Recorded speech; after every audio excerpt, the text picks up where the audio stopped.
Well, raise your hand if you've ever had something happen that you're not proud of. You did something that you thought was funny in the moment and in hindsight turned out wasn't the best idea. Okay, put those hands up. Keep them nice and high. Well, that is a situation that a youth pastor in South Carolina has found himself after he handed out a sticker that he thought was funny, but eventually left him being put on leave as his church did an investigation. Now, there's two reasons that I want to talk about this story. One, it happened 50 minutes away from me, so really right down the road, a few towns away. And so a friend of mine had sent me this article and said, look what happened over near you. And secondly, we're going to see in this story how the impact and the blending of culture and ministry, or in this case, ministry trying to borrow from culture, doesn't always have the greatest results. Okay, so let's get to the sticker. A youth pastor in South Carolina handed his youth group stickers that said, "I love hot youth pastors." Yeah. Okay, let me know in the comments, how would you respond if a pastor at your church handed out a sticker like that to the youth in your church? Let us know. Is that a harmful joke? Is that something that is offensive and completely inappropriate? Let us know in the comments. All right, the first thing I thought was, I figured, hey, this is a 22-year-old youth pastor.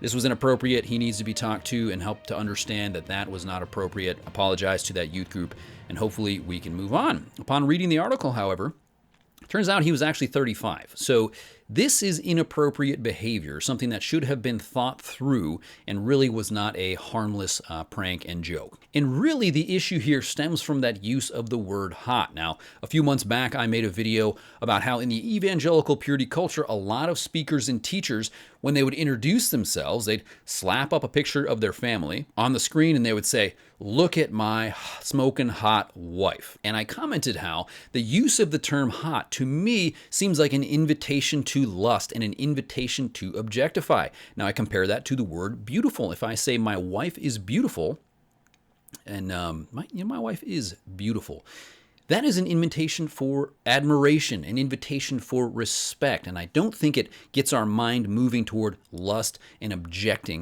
objectification as the word hot does. But let me know if you agree or disagree in the comments. Okay, here was the response from the youth pastor. He said, "Let me assure you that my intentions were pure." Hold up. Let me stop you right there. My intentions were pure. Okay, so you're trying to coach us away from thinking you were going anywhere inappropriate with that. But the sticker in general maybe doesn't lead us to that conclusion. Okay, let's keep going here. The last thing that I wanted to do was make anyone feel uncomfortable. The sticker was meant to poke fun of the I heart hot mom culture. In hindsight, the joke was of very poor taste and a mistake on my part. I do apologize for their distribution. Okay, so there we see it. So he was trying to tag onto the culture of I love hot moms. And even there, we're seeing an invitation to objectify moms, to lust after moms. And that's where this is inappropriate to pull that into ministry and to imagine encouraging youth to sexually objectify those that are leading them, those that are teaching them. That is not a direction that we want to guide them. Okay, so what do we do when we make a mistake?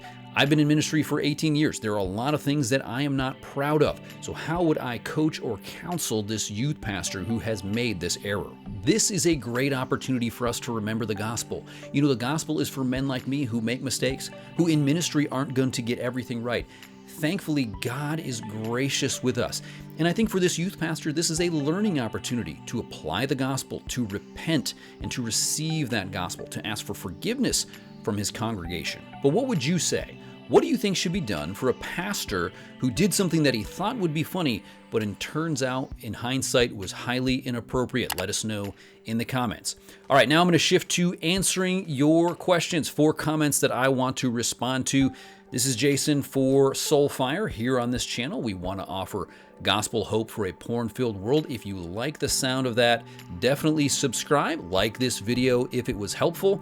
Let's get to those comments. Okay, comment number 1 on my video on VidAngel. Now, VidAngel promises to filter some objectionable content out of the movie and TV shows that we watch. I have argued that I don't want to use that, and user J2The agrees with me when he says he's right.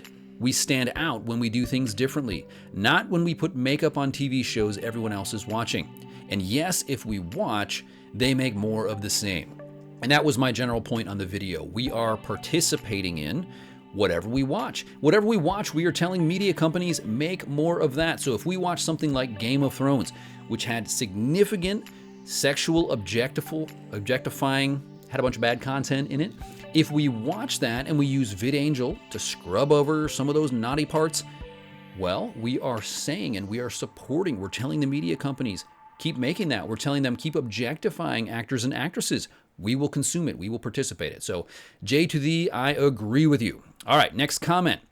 On the topic of Bridget Fetisi's article, I regret my promiscuity, user Natalie Mbenzi, probably didn't say that right, Natalie Mbenzi. She says, promiscuity is good and bad at the same time. If you slept with one, that's okay, but multiple, the damage impact is so bad. Okay.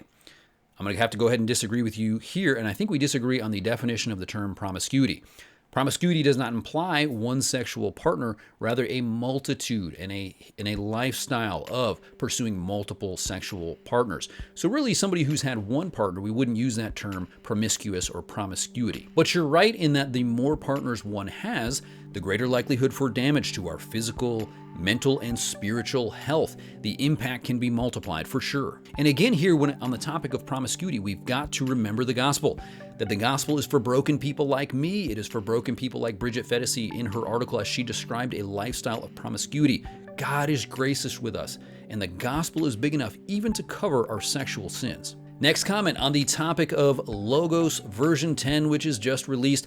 Logos is excellent Bible study software. User all about the Logos. Okay, I see what you did there with the username. Says, this is definitely worth the upgrade.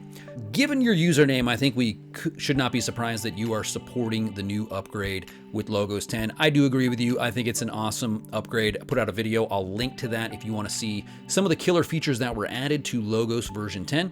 And one of the things I said in that video was, if you're in ministry, I think the investment into Logos, or if you're doing Bible study on a weekly basis, I think the investment is worth it. If you're not in ministry, if finances are a little bit tighter, you may want to look to some other options, or Logos even has some free options that you can utilize. All right, last question we're going to cover for today, or last comment on the video on withdrawal from pornography. So I made a video on common withdrawal symptoms from a pornography addiction. User The Guy Next Door says day 7 or 8 are usually the worst. When I had my longer streaks, the first 2 weeks were the hardest. Okay, definitely agree with you here. Good news, bad news on pornography addiction. The good news is you can get freedom from pornography addiction.